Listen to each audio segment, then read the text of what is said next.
আমরা আজকের যে পড়াটা পড়ব সেটা হচ্ছে আমরা যারা মিজানেরই আগে পড়েছি তাদের জন্য, এবং যারা আমরা বাব অল্প অল্প জানি তাদের জন্য। আপনারা যারা অল্প করে হলেও মিজান পড়েছেন তাদের কাছে অনুরোধ থাকবে আপনারা কোনো মিজান বই থেকে মিজানের বাবগুলো পড়বেন। 1 নাম্বার বাব নাসরায়ান শুরু, বোঝার কিছুই নেই। নাসরায়ান শুরু, নাসরান ফাওয়া নাসিরুন, অনুসিরু ইনসুরু, নাসরান ফাওয়া মানসুরুন, আল আমরু মিনহু উনসুর, অন্যায় আনুল্লাহ তানসুর, এই পর্যন্ত করে মুখস্থ করবেন, নাহি আর আমর সহ। বাবগুলো জানা খুবই জরুরি। এটা মূলত অ্যাডভান্স লেভেলের ক্লাসের জন্য। বাবের রহস্যাবলী ও তুলনামূলক তাত্ত্বিক পর্যালোচনা, এটাকে আমি আমার গবেষণাতে লিখেছি তাসরিফ মানিহা, অর্থ রূপান্তরের অভিধান। ইনশাল্লাহ বের হবে, এটাই ভবিষ্যতে এই বইটা ইনশাল্লাহ বের হবে। কিছু টাইপ করা হয়েছে, কিছুটা ইনকমপ্লিট আছে। তো প্রথম কথা, আমরা গত সপ্তাহে জেনেছিলাম যে বাপ কি কাজ করে। আপনারাও জেনেছেন অবশ্য বাপ কি কাজ করে। বাপ হচ্ছে আইন কালেমায় জের দিবে আর অতিরিক্ত অক্ষর আসবে, এটা বাবের মূল থিম। আর বাব আরো একটা কাজ করে, সেটা হচ্ছে বাব অর্থের রূপান্তর রূপান্তর। করে। এই পর্যন্ত আমরা পড়েছি বাব কি কাজ করে, অর্থের রূপান্তর করে। এই বইটা লিখেছি মূলত বাব যে অর্থের রূপান্তর করে তারই বিষয়। তো এগুলো শিরোনামে বইয়ে থাকে খসাইসুল আবওয়াব।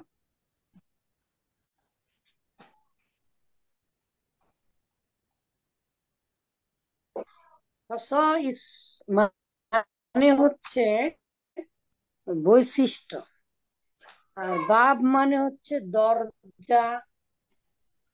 পৃথিবীর সকল ফেল আর রূপান্তরশীল ইসিম গুলো একটা নির্দিষ্ট ওজনে ব্যবহৃত হয়। আমরা বই থেকে পড়ে তারপরে নোট করি, চলে। বাব কি? ইহা অর্থ পরিবর্তনের জন্য প্রয়োজনীয় নির্দিষ্ট কিছু ওজন। ইহা অর্থ পরিবর্তনের জন্য প্রয়োজনীয় নির্দিষ্ট কিছু ওজন। নির্দিষ্ট কিছু ওজন, এটা কিন্তু মনে রাখতে হবে। পৃথিবীর প্রত্যেকটা শব্দ এক একটা নির্দিষ্ট ওজন। আরবি ভাষার এটা একটা বড় বৈশিষ্ট্য। এই জন্য আমার গবেষণাতে আমি শিরোনাম দিয়েছি এরকম, আউজানু তাশকিলিল কালিমাতি। আউজানু তাশকিলিল কালিমাতি, শব্দ গঠনের ওজন সমূহ, এবং ওয়াতাসরিফি মাআনিহা, এবং অর্থ রূপান্তরের অভিধান সমূহ। অভিধান আর কি, অর্থ রূপান্তরের কারণ। তো বাপ কি জিনিস অল্প কথায় মূলটা উঠিয়েছে, একটা খালি উঠিয়েছে। আর একটা হচ্ছে আইন কালেমায় জের দেয়, ইয়ে দেয়, এগুলো আলোচনা চলে আসবে অবশ্য। তো প্রথমে বোঝানোর চেষ্টা করছি যে নির্দিষ্ট ওজন এর মাধ্যমে কিভাবে অর্থ রূপান্তর হয়। নাসারা এলে একটা অর্থ হবে, জরাবা এলে একটা অর্থ হবে, সামিয়া এলে একটা অর্থ হবে। এই ভূমিকা বাবের রহস্যাবলী ও তার রচনা সমগ্র। আলহামদুলিল্লাহ, গবেষণার শিরোনাম বাবের রহস্যাবলী ও তার রচনা সমগ্র, এটা হচ্ছে মূলত গবেষণার শিরোনাম এই বইটা। তো গবেষণার শিরোনামটা থাকবে এরকম: তাসরিফু মুআজামু তাসরিফি মাআনিহা, অর্থ রূপান্তরের অভিধান। আমার এই দু চোখে কয়েক হাজার বই পড়েছি আলহামদুলিল্লাহ। আমি আরবি ভাষাতে, ইংলিশ ভাষাতে, বাংলা ভাষাতে, উর্দু ভাষাতে অথবা কোনো ভাষাতে এই শিরোনামে আমি কখনো কোথাও বই দেখিনি।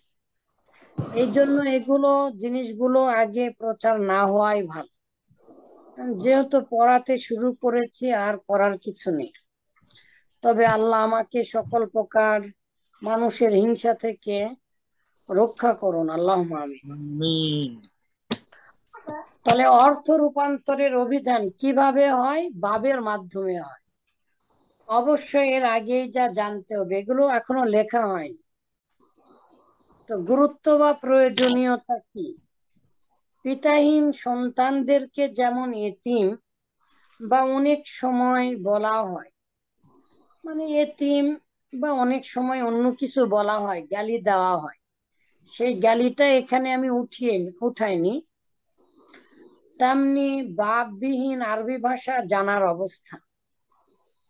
চারদ সন্তানের যেমন সামাজিক কোনো পরিচয় পাওয়া যায় না, আরবি হোক আর ফারবি হোক আর টারবি হোক আর হুজুর হোক আর ফুজুর হোক আর ফুজুর হোক, কেউ যদি এগুলো এইভাবে না জানে, ক্ষেত্র রূপান্তর করে হোক, আরবিতে হোক অথবা বাংলায় হোক অথবা ইংলিশে হোক অথবা মুখস্থ করে হোক, মিজান করে হোক, মনসাহিব পড়ে হোক, এটা ফুসুলে আকবরি পড়ে হোক অথবা ফান্নুয়াস সরফ পড়ে হোক অথবা পাঞ্জেগানস পড়ে হোক, যেভাবেই হোক, যদি না জানে তাহলে সে আরবি ভাষায় এতিমের মতো। কেননা বাবই মূলত আরবি ভাষায় ফেল বা জুমলা বা বাক্য গঠনের মূল উপাদান ও রহস্য। কত বড় কথা বললাম দেখেছেন? বাব শুধু ফেলই না, বাক্য গঠনের রহস্য। অর্থ রূপান্তর হবে পৃথিবীর প্রত্যেকটা ফেল এক একটা বাক্য, পৃথিবীর প্রত্যেকটা ফেল এক একটা বাক্য, মিজান এক একটা বাক্য। মিজান মূলত শব্দ গঠনের বই নয়, মিজান মূলত বাক্য গঠন বই। এই জন্য আমি আমার 3 ভাষায় শব্দ গঠনের অভিনব অভিধানে লিখেছি, কয়েক হাজার কোটি বার যদি কেউ মিজান পড়ে, মনসাহিব পড়ে, আর এগুলো যদি না জানে, শব্দ গঠন সম্পর্কে যদি না জানে, তাহলে সে আরবি ভালো পারবে না। তো ঠিক তদ্রূপ আপনি যদি কয়েক লক্ষ কোটি বার মিজান শুধু পড়েন আর মনসাহিব যদি পড়েন, তাহলেও হবে না, যদি এই কোন বাব কি কারণে জন্মগ্রহণ করেছে এটা যদি না জানে। তো উপাদান ও রহস্য, রহস্য কি আমরা আস্তে আস্তে জানবো, যার অবশ্যই রহস্য ভেদ করা জরুরি। যে বাব সমূহ তথা প্রত্যেকটা বাবই এক একটা নির্দিষ্ট ওজন, তাই বলছি আউজানুল ফেল বা ওজন গুলো জানবে না, যে ব্যক্তি বাব সমূহ অথবা এই আউজানুল ফেল, এই নির্দিষ্ট ওজন, নাসরা ইয়ানসুরু, সামিয়া ইয়াসমাউ, জরাবা ইয়াজরিবু, ফাতাহা ইয়াফতাহু, এগুলো জানবে না, সে যদি অনারবি হয় তবে বুঝতে পারা তো দূরের কথা, পড়তেই পারবে না। আরবি বলা ও বোঝা তো দূরের কথা, আরবি দেখাও পড়তে পারবে না, সে যদি অনারবি হয়। আর যদি কারো মাতৃভাষা আরবি হয়, তাহলে সে বুঝতে পারলেও ভালো মতো পড়তে পারবে না। সুতরাং আরবি ভাষার সকল প্রকার রূপান্তর মূল অবকাঠামোই তো এই বাব সমূহ বা মিজান তথা মাঝি মোজারে ও আমরের গঠন তো শুধু কাল নির্ণয় করে। আমর, মাঝি এবং মোজারে এগুলো কাল নির্ণয় করে, মানে টেন্স নির্ণয় করে। এটাই প্রমাণ করে যে সিগা বা জুমলাটি কোন কাল নাকি কাল নয়।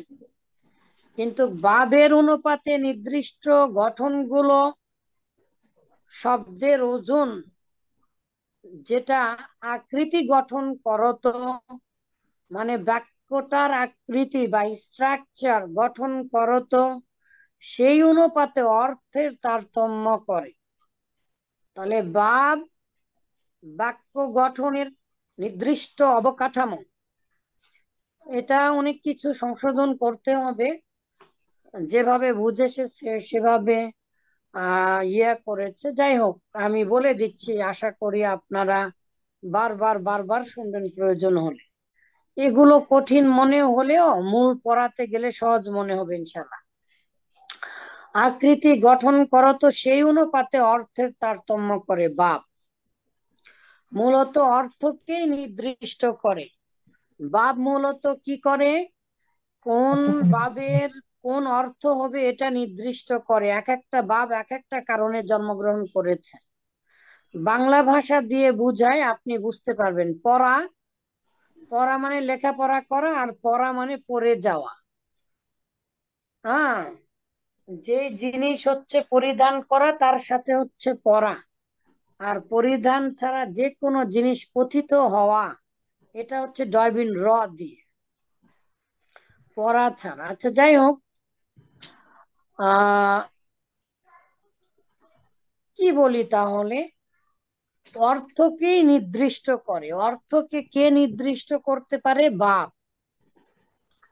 তাই তো আউজানুল আফআল বা আসমাউল মুশতাক গুলোর সমস্ত রূপান্তরের আসল কৌশলই নির্ভর করে শব্দটি কোন বাব হতে হচ্ছে। যে কোনো পৃথিবীর যে কোনো ফেল কোন বাব হতে হচ্ছে, এই অনুপাতে মূলত অর্থর উপরে নির্দিষ্ট করে। তাহলে বাপ জন্মের মূল রহস্য এটাই কেউ কোনোদিন এই বাংলার জমিনে এখনো লেখেনি। আল্লাহ, তুমি আমাকে ক্ষমা করে দাও। আমার এই কর্মগুলো তুমি জাতির স্বার্থে কবুল করো। এই শ্রমগুলো শুধুমাত্র জান্নাতুল ফিরদাউসের বিনিময়ে আপনি আমাকে গ্রহণ করুন আল্লাহ। একই শব্দের বহুমুখী রূপান্তরের আমল, নিয়ম, মাশাআল্লাহ আব্বাজান লেখেন, বারাকাল্লাহ ফিক। আমল, নিয়ম বা নির্দিষ্ট কিছু ওজন বহুমুখী রূপান্তর করে কে? একই শব্দের অনেক রকম রূপান্তর হয়, এটা মূলত বাপ। বা নির্দিষ্ট কিছু ওজন, যার মাধ্যমে মৌলিক দুটি বিষয় স্পষ্টতর হয়ে ওঠে। প্রথম হচ্ছে জন্মগত তথা অর্থগত সূক্ষ্ম পার্থক্য সৃষ্টি করা। বাবের, বাপ জন্মের মূল রহস্য কি? বাপ কেন জন্মগ্রহণ করলো? ও, বাংলা ভাষা দিয়ে বুঝাতে চাইলাম, ভুলে গিয়েছিলাম। আচ্ছা, বুঝাই। পড়ে, পড়া মানে কোথাও থেকে পড়ে যাওয়া। আর পড়ে, যখনই বললেন পড়ে যাওয়া, তখন কি শুধু পড়ে গেল তাই বুঝবে, নাকি পড়া একেবারে চলে গেছে এরকম কোথাও থেকে পড়ে গেল? একেবারে মেরে ফেলে দেওয়া।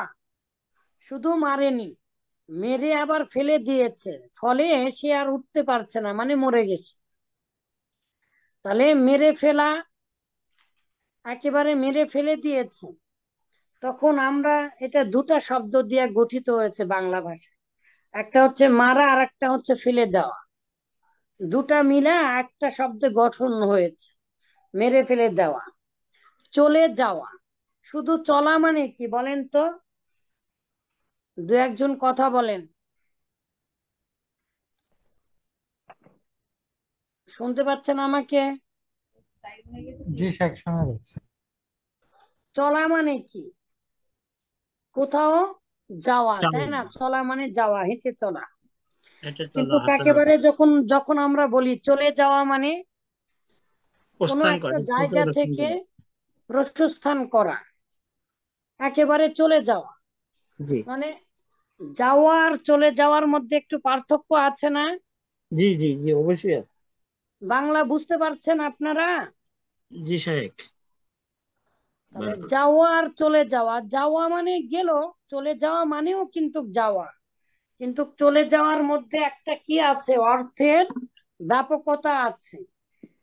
তো এই যে বাংলা ভাষায় যে এরকম আরো আছে, অনেক উদাহরণ দিয়েছি পরে। তো বাংলা ভাষায় এরকম যে করে ধরে ফেলা, ধরা আর ধরে ফেলার মধ্যে পার্থক্য আছে না?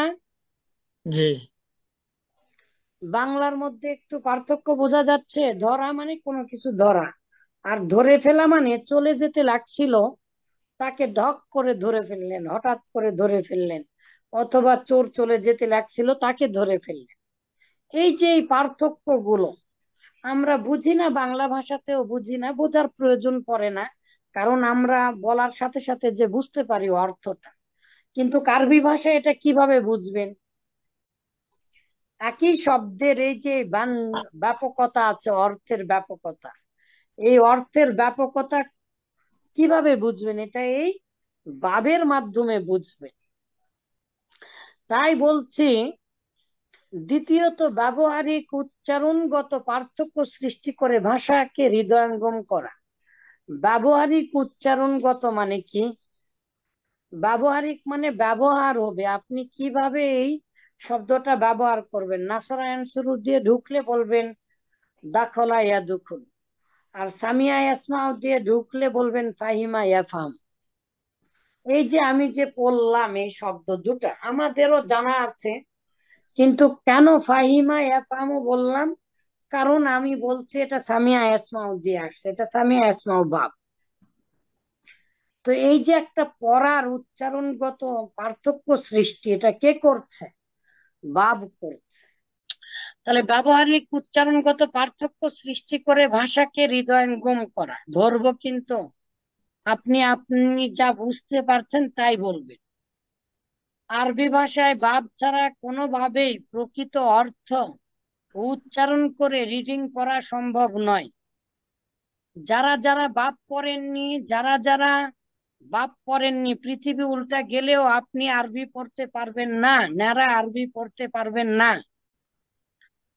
তো ভাব ছাড়া কোনোভাবেই প্রকৃত অর্থ ও উচ্চারণ করে কেন বললাম?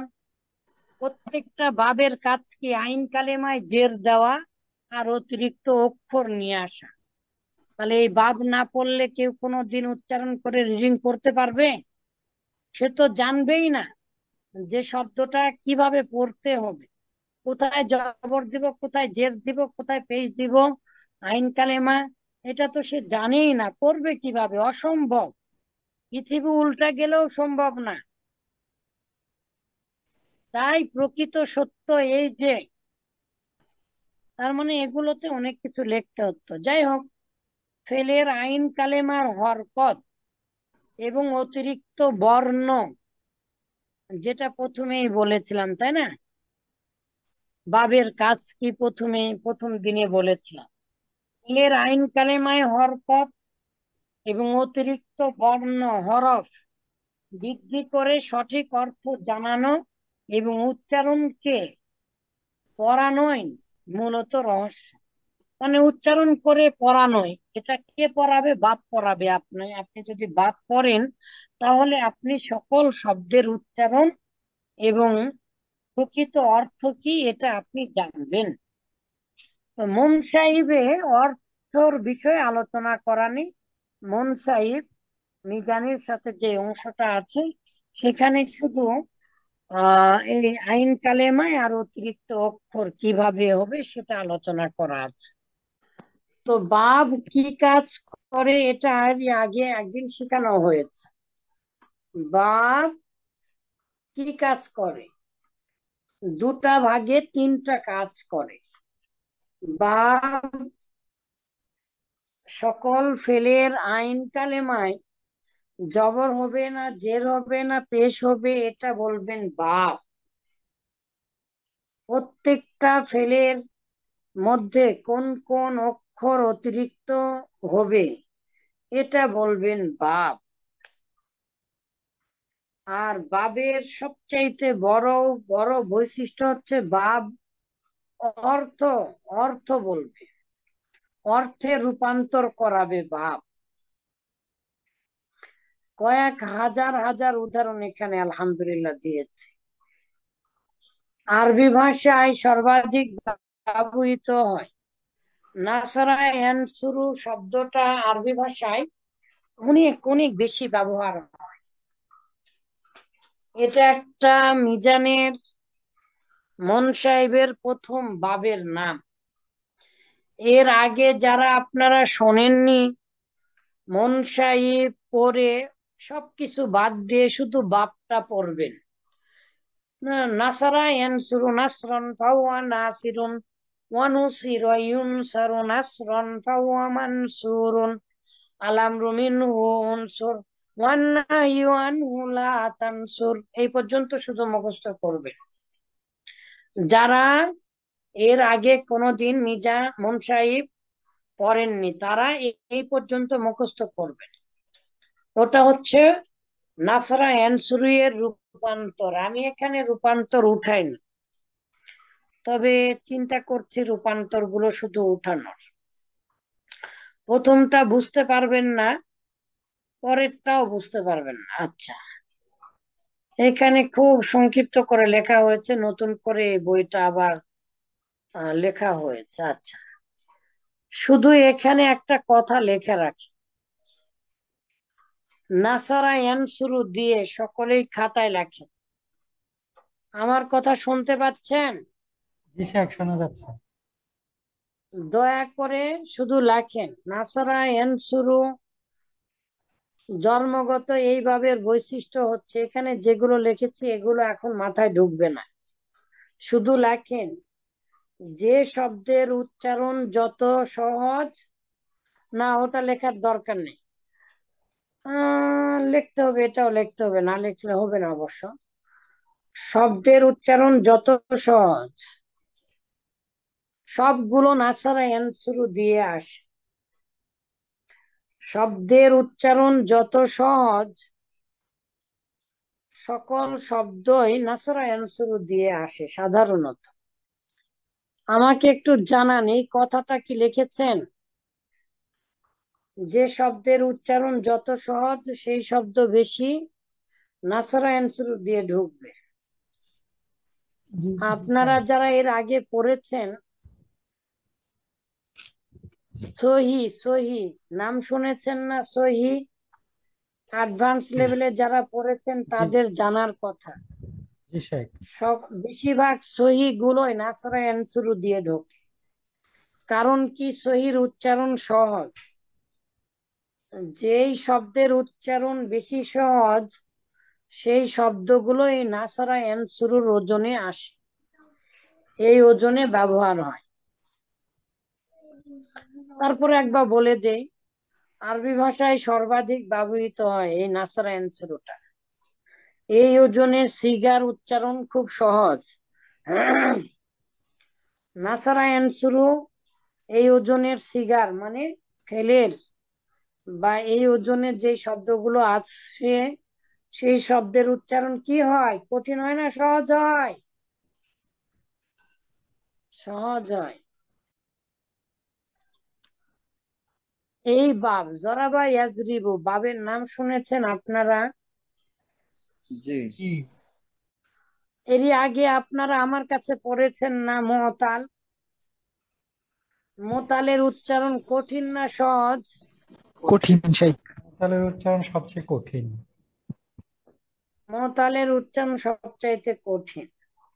তাহলে সহজ হলে নাসারা দিয়া ঢুকবে, আর যেই যেই শব্দের উচ্চারণ সবচাইতে বেশি কঠিন সেটা জরাবা ইয়াজরিবু দিয়ে যাবে, জরাবা ইয়াজরিবু দিয়ে প্রবেশ করবে বা জরাবা ইয়াজরিবুর ওজনে হবে। তাহলে এই জরাবা ইয়াজরিবুর এখানে শুধু এতটুকুন কথা লিখে রাখেন, যেই শব্দের উচ্চারণ যত কঠিন সেটা তত বেশি জরাবা ইয়াজরিবু দিয়ে ঢুকবে, এটা লিখে রাখেন। তাহলে নাসারাটা উচ্চারণ সহজ হলে আর জরাবাটা উচ্চারণ কঠিন হলে। তার মানে মতালের অধিকাংশ সিগাগুলো কোন দিক দিয়ে ঢুকবে?